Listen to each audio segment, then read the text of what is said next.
I never believed in ghosts. Not really. Growing up, I heard my share of stories, mostly from my grandma who loved to scare me with tales of haunted houses and restless spirits. But to me, they were just that, stories. I always assumed they were told to explain things we couldn't understand, or maybe to keep kids like me from wandering into places we didn't belong. But that all changed one summer night. A night that still haunts me to this day. I had just moved into a small old house on the edge of town. I was fresh out of college, broke, and desperate for my own space. The rent was cheap, and the house had a certain charm, even though it was clearly dated. The landlord didn't mention why it had been empty for so long, but I chalked it up to the location. There wasn't much around besides fields and an overgrown cemetery that I had to pass every day on my way to work. It was the attic that got to me first. From the moment I walked into the house, something about it felt off. The rest of the house had that old musty smell, like it had been closed up for too long, but the attic was different. Even with the door closed, I could feel the air pressing down, thick and stale, like it hadn't been touched in years. And there was this unsettling creak that came from above me, especially at night, like someone or something was walking up there. I tried to ignore it. I told myself it was just the house settling. Old houses made noise, right? Then, a few days after moving in, things started happening. Small things at first. My keys would go missing, only to turn up in places I knew I hadn't left them. The lights in the hallway would flicker, even though I'd just changed the bulbs. And then, there were the cold spots. I'd be walking through the living room and suddenly feel a chill, like someone had opened a window, except all the windows were shut tight. I didn't really get scared until I woke up one night to the sound of footsteps. Heavy, deliberate footsteps coming from the attic. My heart pounded in my chest as I listened, frozen in place. The steps were slow, deliberate, like they were pacing back and forth. I wanted to convince myself that it was just the wind or maybe some animal that had gotten stuck up there, but deep down, I knew better. I didn't sleep for the rest of the night. The next day, I decided to check out the attic. I stood at the bottom of the creaky wooden staircase, staring up at the dark opening above me. The air felt even colder as I climbed the stairs, every step groaning under my weight. When I reached the top, I hesitated before pushing the door open. It creaked as it swung, revealing a room coated in dust, full of old, forgotten furniture, and the remnants of someone else's life. But it was the mirror that caught my eye. It was standing in the corner, covered with a dirty white sheet. Something about it felt wrong, like it didn't belong there. I hesitated, then slowly reached for the sheet. As I pulled it away, I saw my reflection, but something else, too. Just behind me, standing in the shadows, was a figure. I spun around, but the room was empty. I told myself it was just my mind playing tricks on me, that I was jumpy from lack of sleep, but I couldn't shake the feeling that I wasn't alone. After that, things only got worse. The footsteps became more frequent. Every night, they would start at exactly 2:13 a.m. I'd wake up sweating and terrified, listening to them move back and forth above me. And then there were the whispers. At first, I thought it was the wind, but no, the whispers were real. I could hear them, soft and faint, like someone was speaking just out of earshot. One night, the footsteps stopped, but the whispering grew louder. I could hear it now, a voice repeating the same thing over and over again, but I couldn't make out the words. My chest tightened as I realized the voice was coming from the attic. I couldn't take it anymore. I grabbed a flashlight, my hands trembling as I climbed the stairs. The door to the attic was ajar, as if inviting me in. I stepped inside, my breath fogging in the cold air. The mirror was uncovered this time, and as I shone the light on it, I saw something that made my blood run cold. There, written on the dusty glass, were two words, "Get out!" And then I saw the reflection again. This time, it wasn't just a shadow. It was a woman, pale and gaunt, her eyes hollow, her mouth twisted in a silent scream. She stood behind me, her fingers reaching out for my neck. I dropped the flashlight and bolted. I ran out of the house and didn't stop until I reached my car. I left everything behind, furniture, clothes, even my wallet. I didn't care. I drove to a friend's house and didn't look back. The next day, I called the landlord and told him I was done. I didn't tell him why. I didn't want to sound crazy, but he didn't seem surprised. He just sighed and told me he understood. Before I hung up, I asked him if he knew anything about the house's history. There was a long pause before he finally spoke.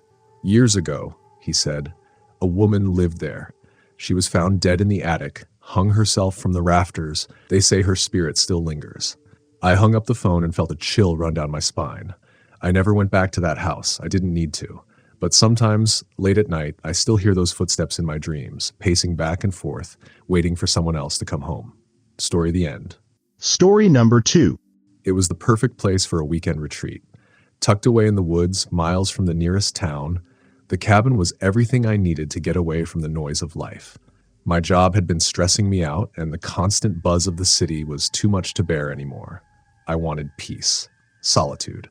I didn't realize until too late that sometimes when you're alone, you're not really alone. I arrived late in the afternoon, the sun low in the sky, casting long shadows across the trees. The cabin itself was charming, small, rustic, with a stone fireplace and a porch that overlooked a thick forest. The kind of place you could disappear for a while and no one would think to look for you. That first evening was uneventful. I made myself some dinner, watched the sunset from the porch, and settled in with a book. The quiet was almost unsettling at first, the silence so complete that it felt like a living thing pressing in from all sides.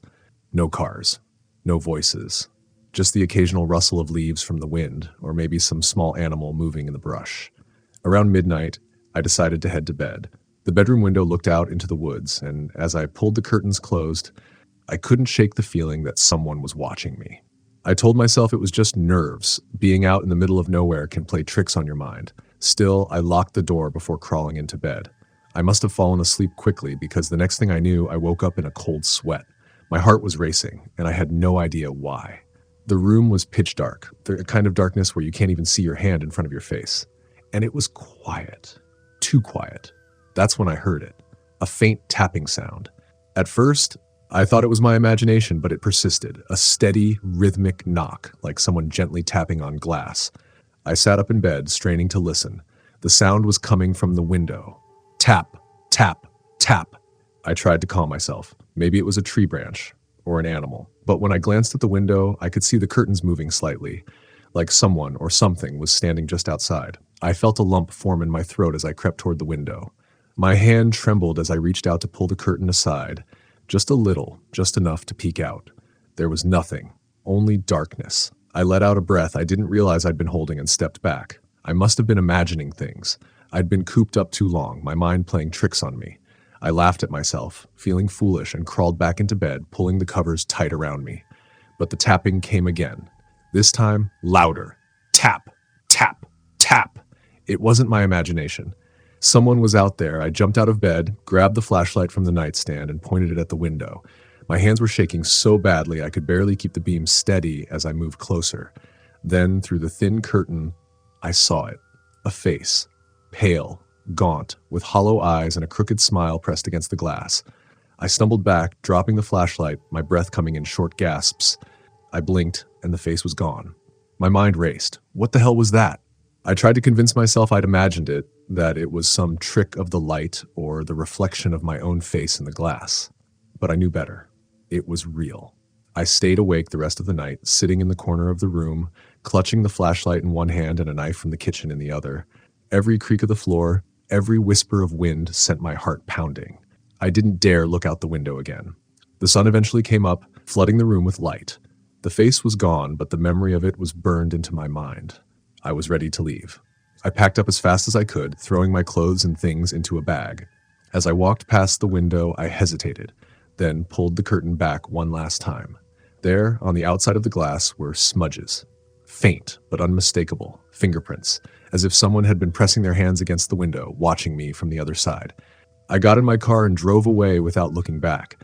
I told myself I was being paranoid, that it was probably just a prank or some local trying to scare tourists, but I couldn't shake the feeling that something far more sinister had been lurking outside that cabin.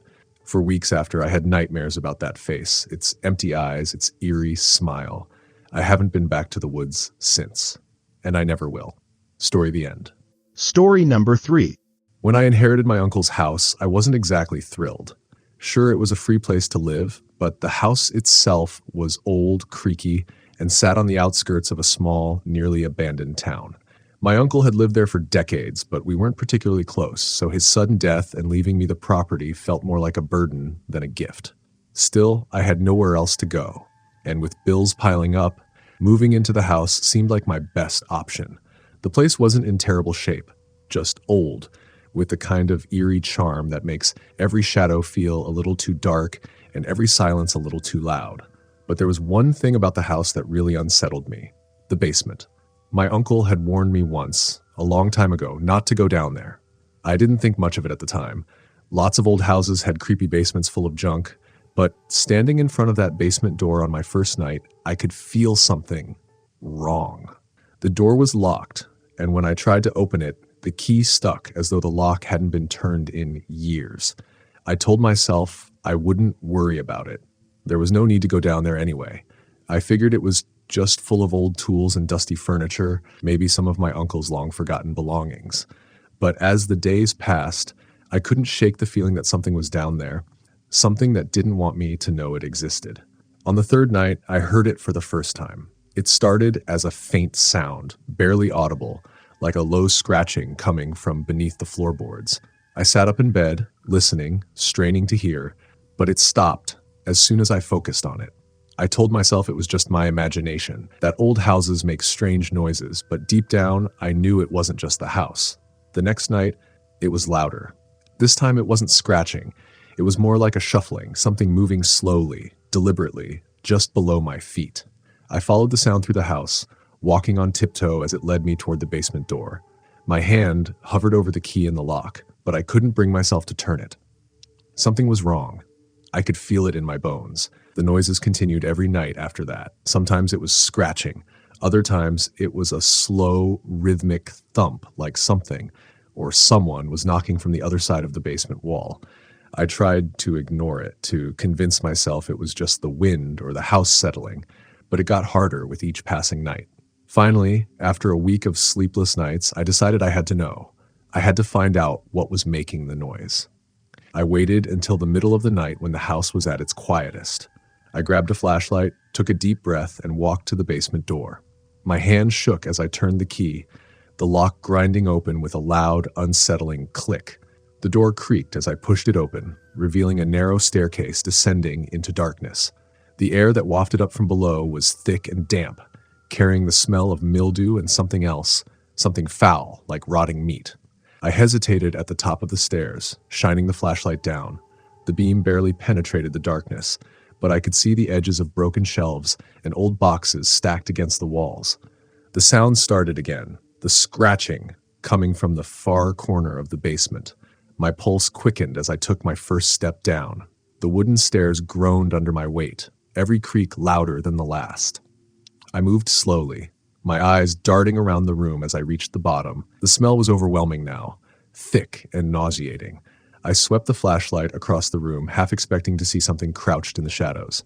But the basement appeared empty, aside from the piles of old junk my uncle had left behind. Then I heard it, closer this time. The scratching. It was coming from a small wooden door in the far wall, nearly hidden behind a stack of rusted tools and old furniture. I stepped closer, my heart pounding in my chest as the noise grew louder, more frantic. The door was small, barely big enough for me to squeeze through, and it was bolted shut with a thick iron latch. I shouldn't have opened it. Every instinct in my body told me to turn around and go back upstairs, but I couldn't. I had to know. I lifted the latch, the metal cold and slick in my hand, and slowly pulled the door open. Inside, there was a small, dark room. Nothing more than a crawl space, really. The smell hit me full force, making my stomach turn. And then, as my flashlight beam passed over the floor, I saw it. Bones. Dozens of them. Scattered across the dirt floor, old and brittle, covered in a thin layer of dust. Human bones. I staggered back, my mind racing, trying to make sense of what I was seeing. But before I could react, I heard a low growl behind me. I turned, and there, standing in the basement, was a figure. Tall, gaunt, with skin stretched tight over its bones. Its eyes were hollow, black pits, and its mouth hung open in a twisted grin, rows of sharp teeth glinting in the light of my flashlight. I froze, unable to move, as it slowly reached out toward me. Its long, bony fingers curled around the edge of the doorframe, pulling itself closer, closer. I ran. I don't remember how I got up the stairs or how I managed to lock the basement door behind me, but I did. I ran out of the house, into the night, and didn't stop until I reached the main road. I never went back.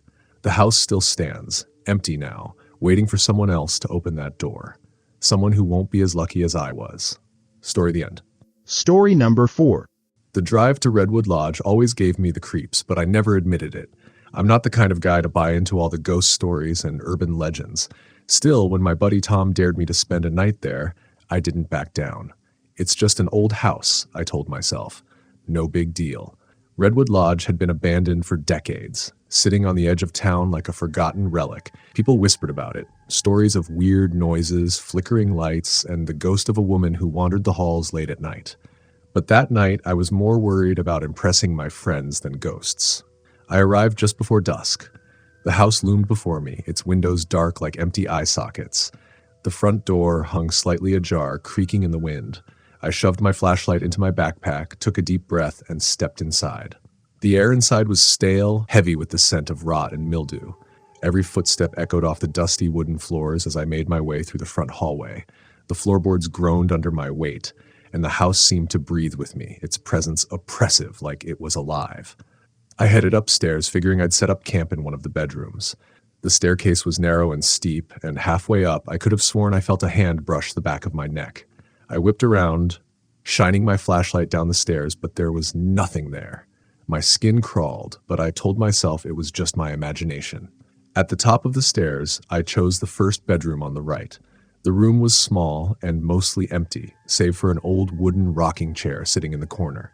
Its presence was unsettling, but I pushed the thought aside and unrolled my sleeping bag. That's when I heard it, the sound of footsteps outside the room.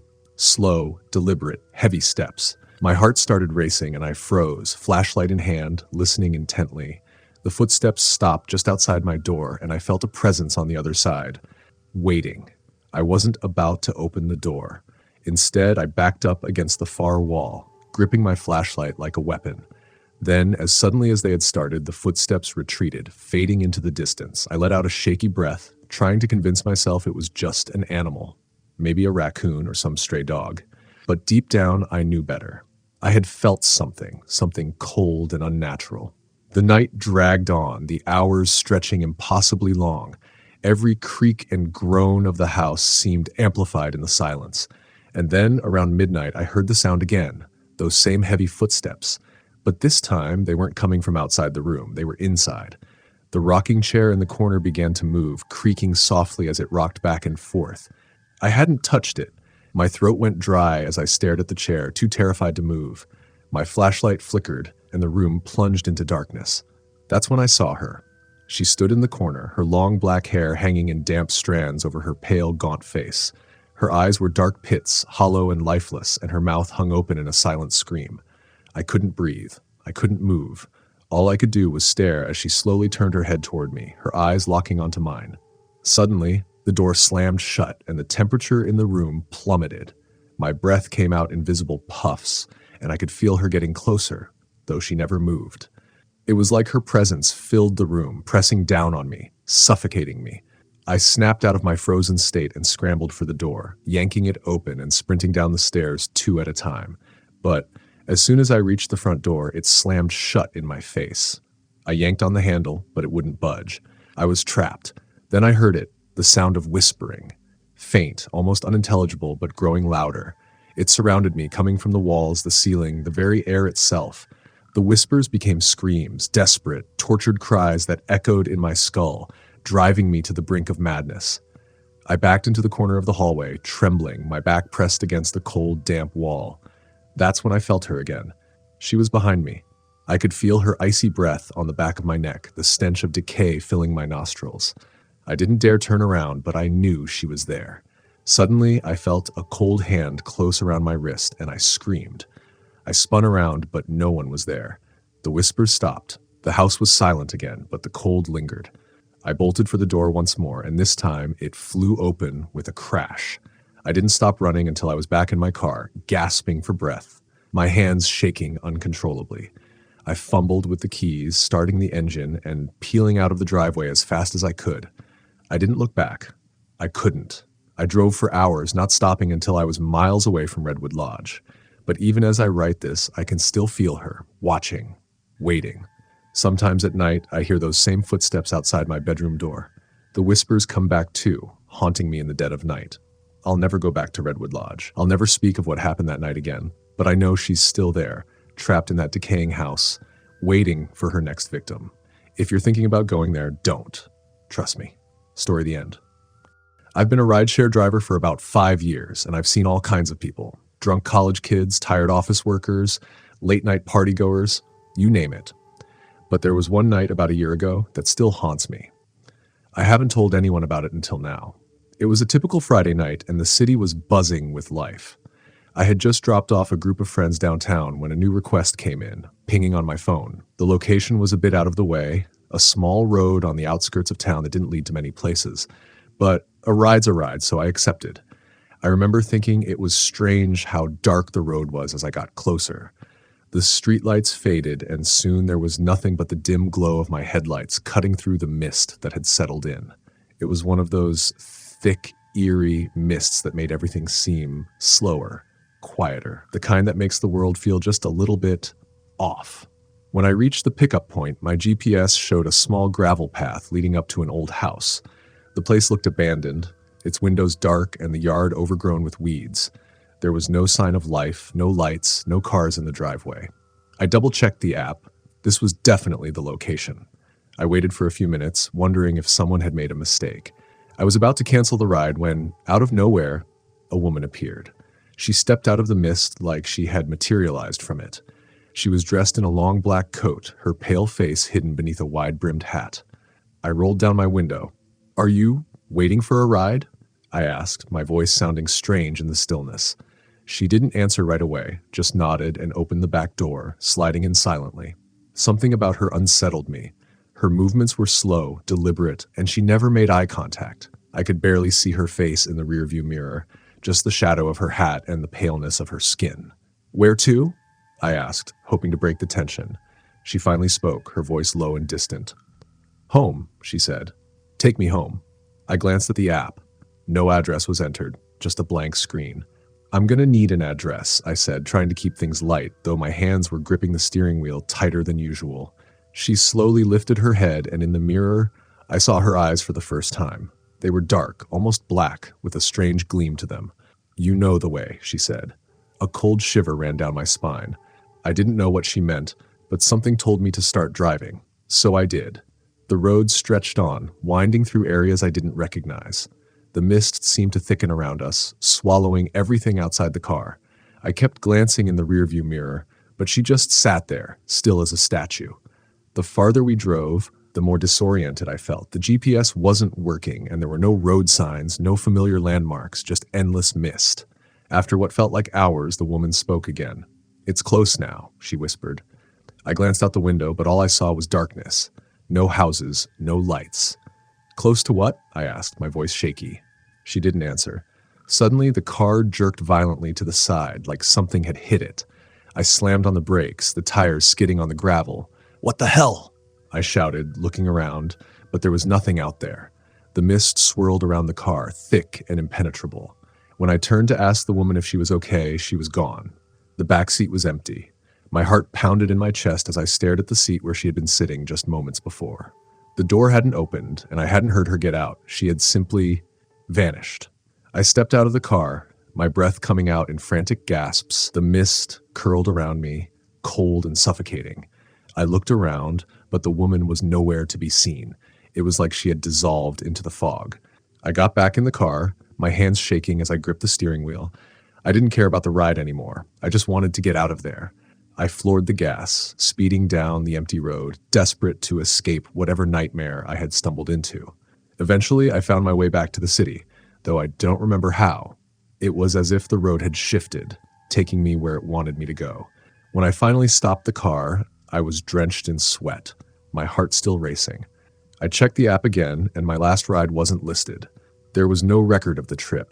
I tried to convince myself it was just a glitch, that maybe I had imagined the whole thing. But then I noticed something, a dark stain on the back seat where the woman had been sitting. It looked like water, but when I touched it, it was cold, freezing cold, and it smelled faintly of earth and decay. I quit driving for a while after that. I told myself it was just burnout, that I needed a break.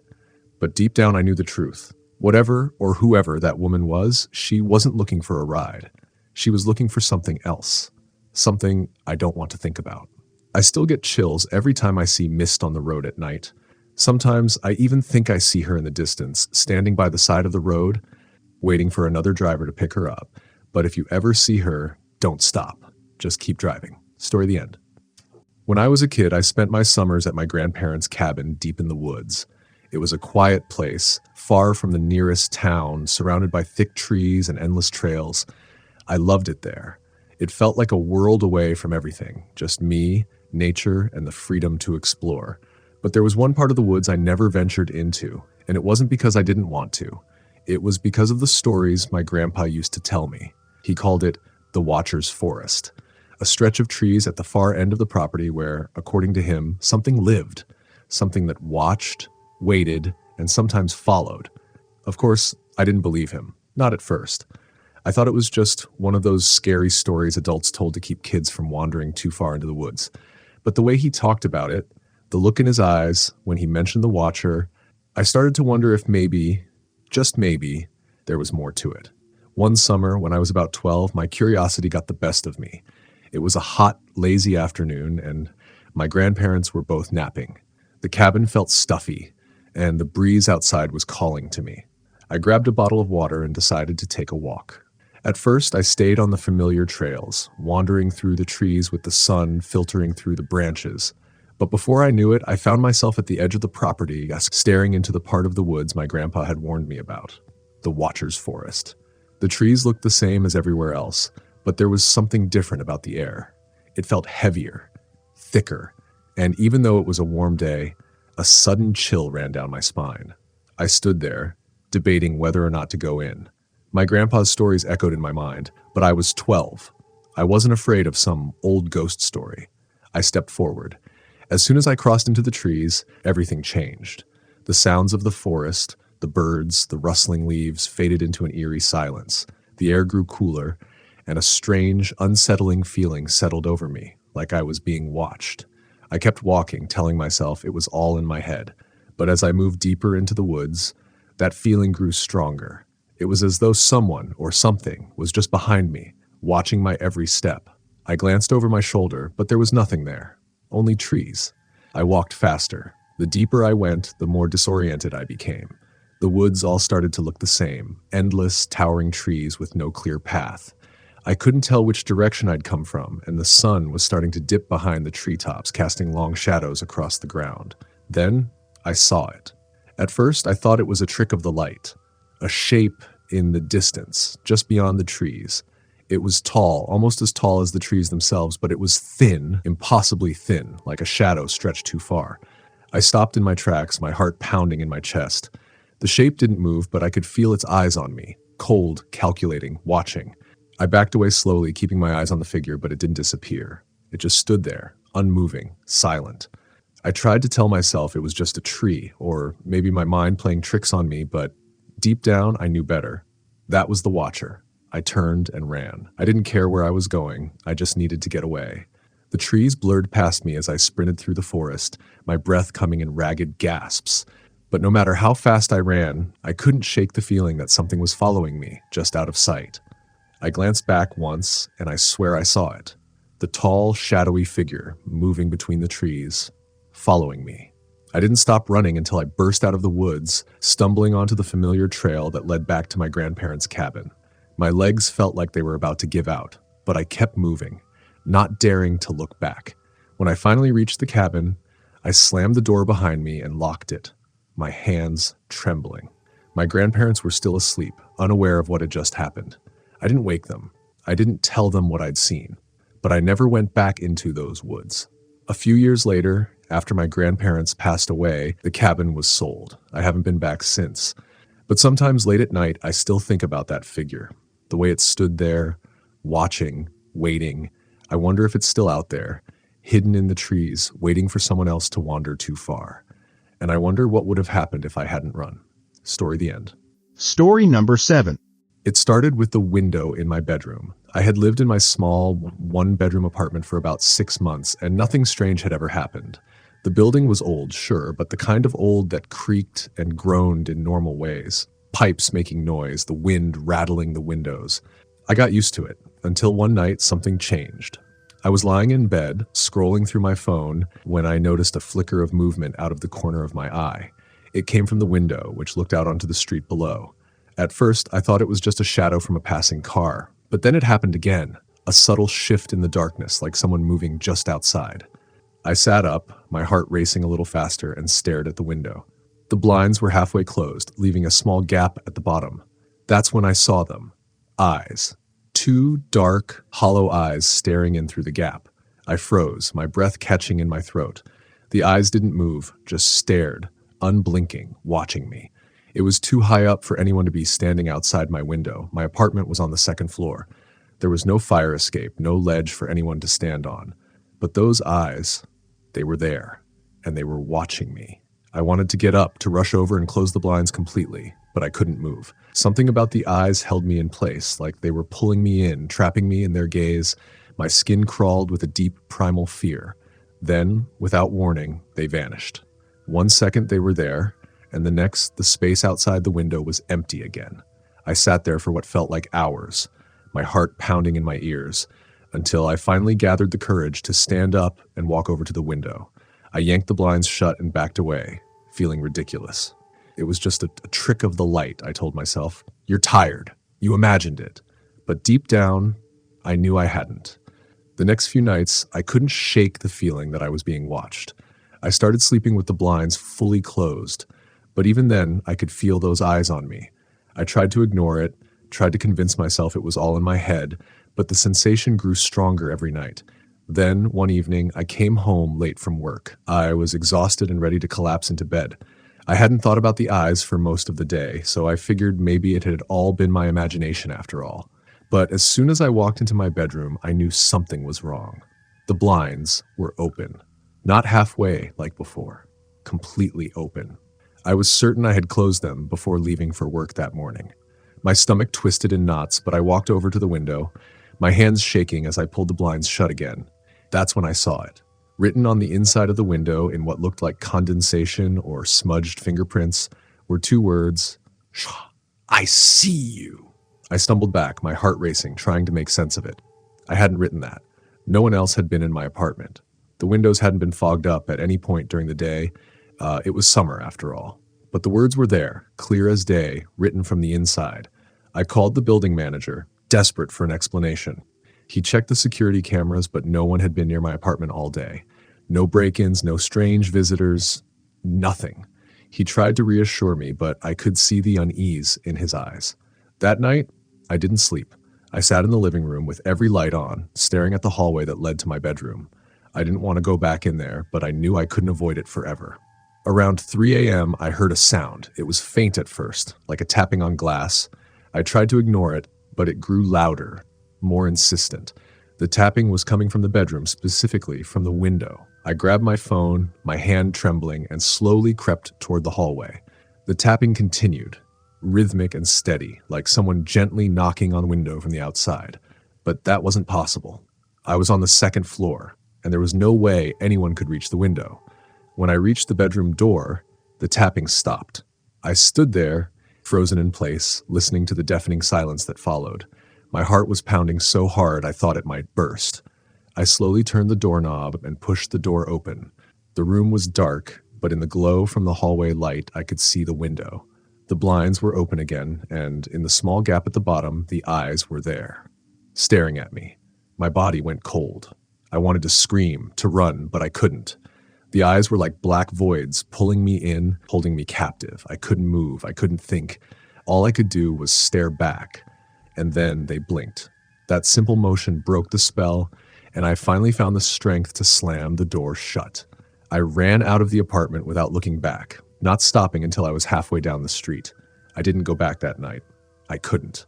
The next day, I called a moving company and packed up my things. I didn't care about breaking the lease or losing the deposit. I just needed to get out.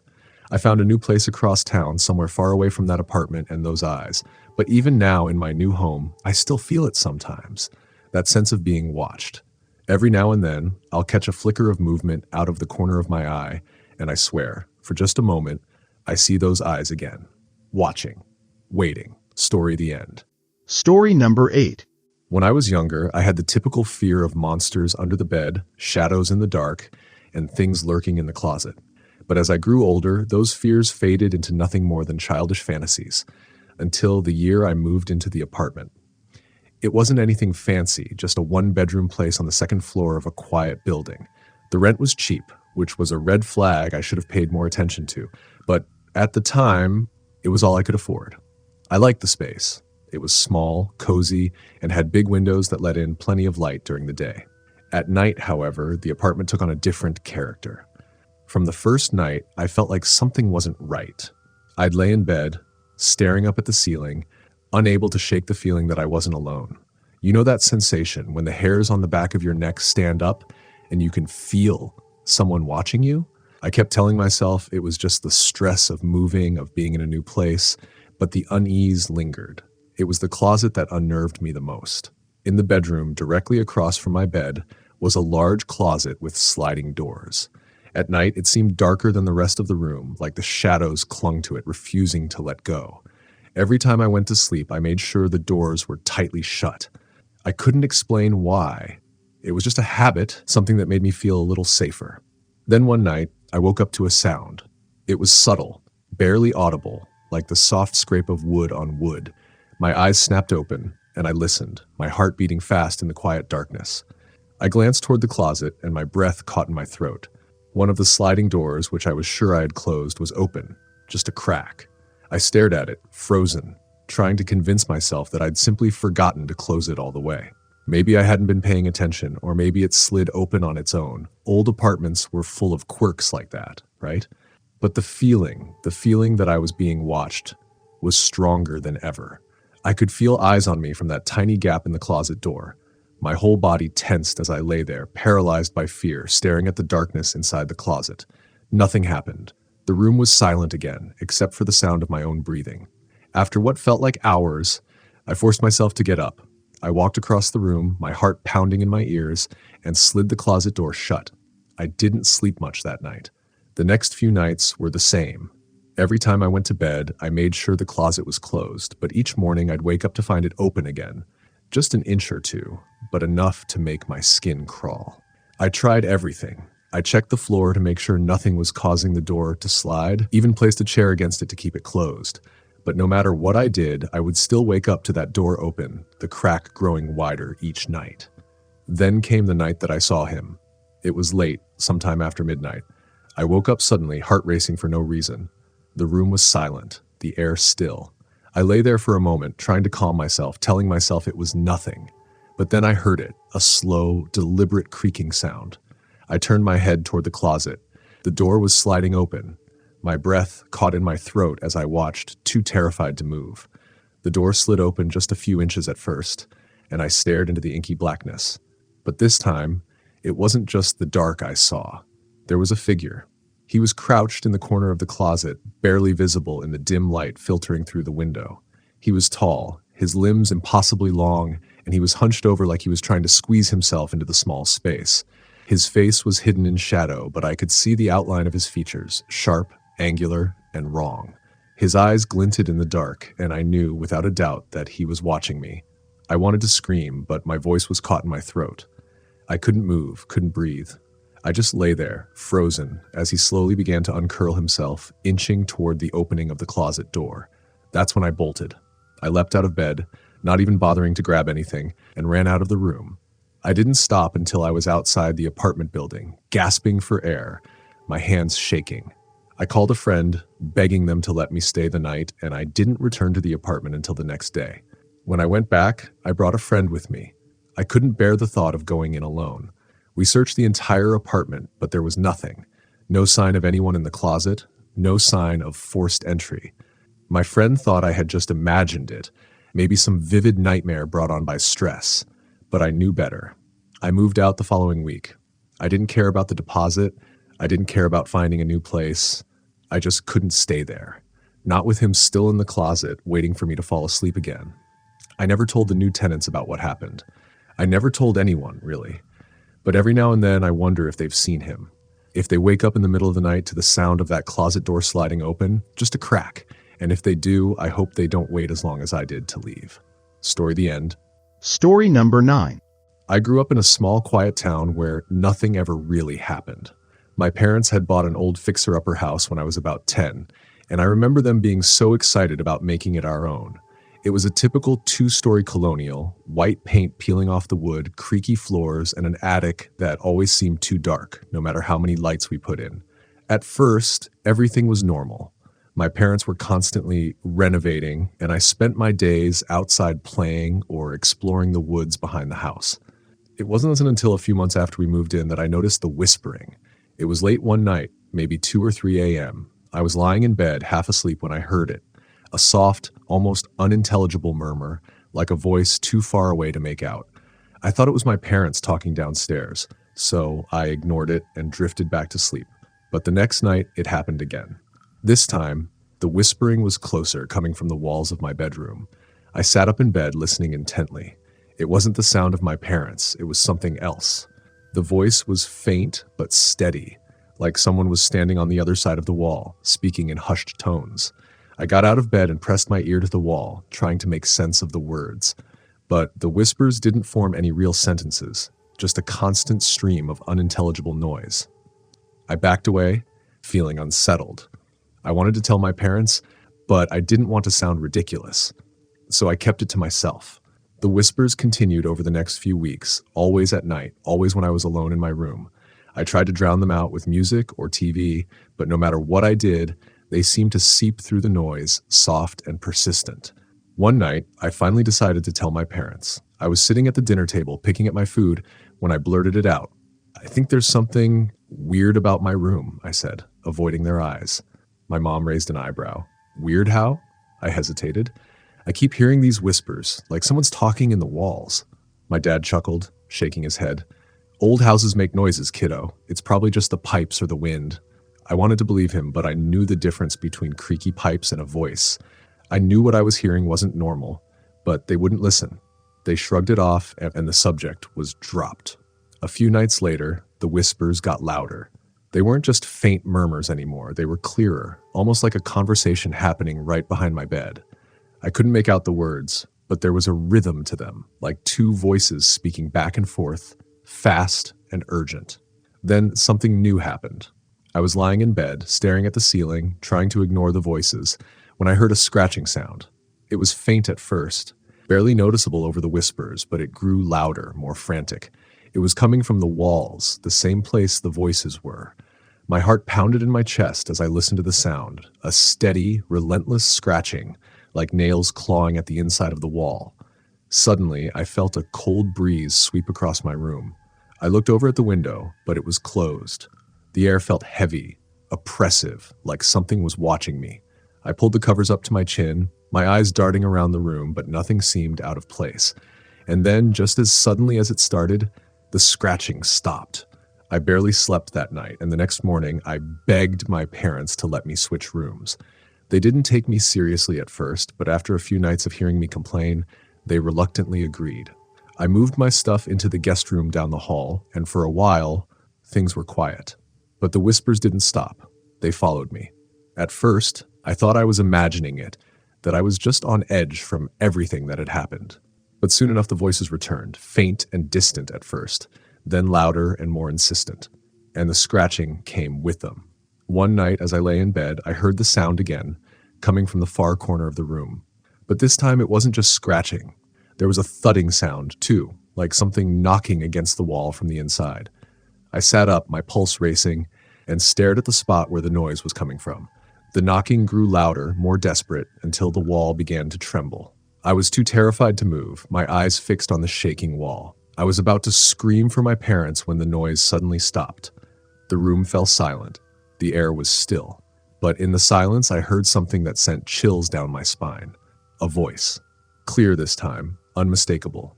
"Help me." It was faint, like a whisper from far away, but I heard it. Someone or something was trapped in the walls. I bolted from the room and ran to my parents, begging them to believe me. They tried to calm me down, but I was hysterical, shaking and crying, telling them there was someone in the walls. My dad finally agreed to check, probably just to humor me. We went back to my room and he knocked on the walls, listening for any strange sounds. But everything was quiet. No whispers, no scratching, Nothing. He gave me a reassuring smile, but I could see the doubt in his eyes. That night, the voices returned, louder than ever, and for the first time I could make out what they were saying. They weren't whispers anymore. They were screams. They echoed through the walls, filling the room with a chilling, desperate chorus of voices begging for help. The walls shook and the scratching returned, louder and more frantic than ever. I ran out of the house and didn't look back. We moved out shortly after that. My parents never admitted anything was wrong, but I could tell they were unnerved by how quickly they decided to sell the house. We never talked about what happened, and they never mentioned the whispers again. But I still hear them sometimes.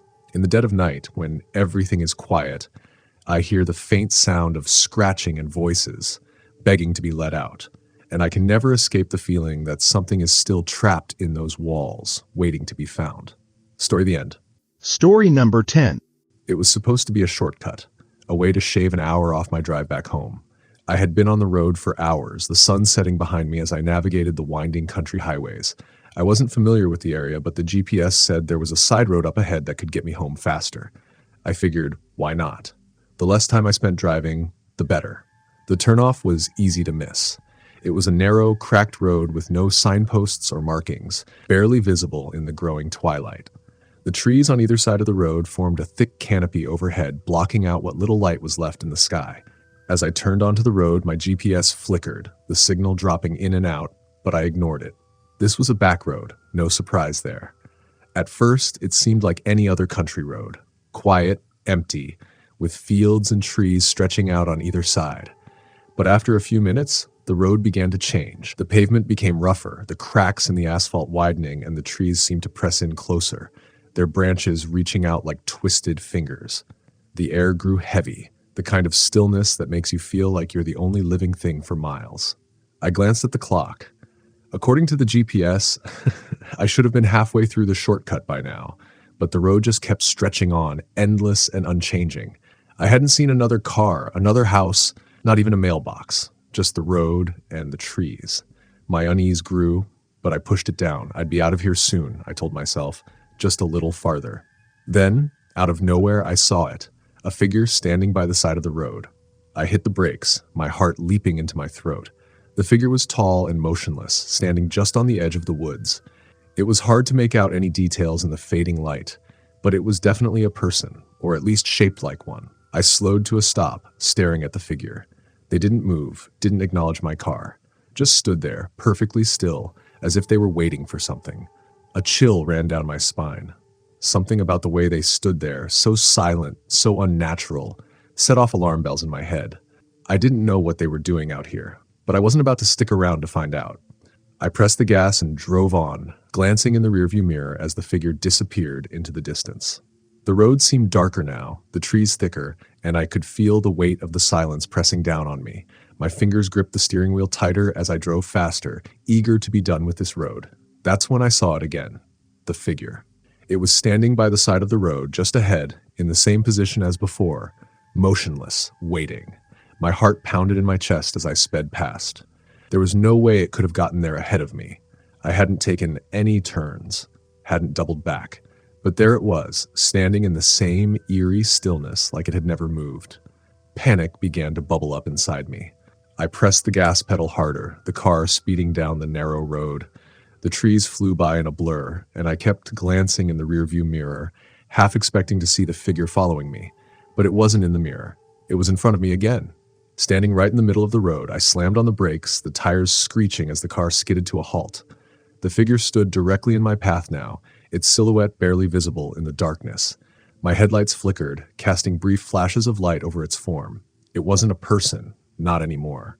Its limbs were too long, its body too thin, and its head was wrong. The face, if it even had one, was obscured in shadows, but I could feel its eyes on me, watching. I was frozen, my hands shaking on the steering wheel as the figure began to move. Slowly, it stepped forward, its movements unnaturally smooth, like it was gliding rather than walking. I threw the car into reverse, my mind screaming at me to get away, but the road behind me had vanished. The trees had closed in, thick and impenetrable, blocking any escape. There was nowhere to go. The figure kept coming. It was closer now, close enough that I could see the outlines of its long, skeletal fingers reaching out toward the car. I slammed my foot on the gas, the engine roaring as I tried to drive forward to push through whatever this thing was. But the car wouldn't move. The tires spun uselessly on the cracked pavement, as if something was holding the car in place. The figure was right in front of me now, its face inches from the windshield. I couldn't see its features, just an empty, dark void where a face should be. But I could feel it watching me. Then, the headlights flickered again, and in that brief flash of light, I saw something that made my blood run cold. There were more of them. Dozens of figures, standing in the woods, all watching. They stood between the trees, hidden in the shadows, their eyes fixed on me. I hadn't been alone on this road, not for a long time. The figure at the windshield pressed its hand against the glass, and I heard a low, creaking sound as the window began to crack. I closed my eyes, gripping the steering wheel so tightly that my knuckles turned white, and I screamed. When I opened my eyes again, the road was empty. The figures were gone. The trees had pulled back, the road stretching out in front of me like it always had. The car started moving again as if nothing had happened. I didn't question it. I just drove, faster than I ever had, until I was off that cursed road and back on the highway. I never took that shortcut again, and I never will. Story the end.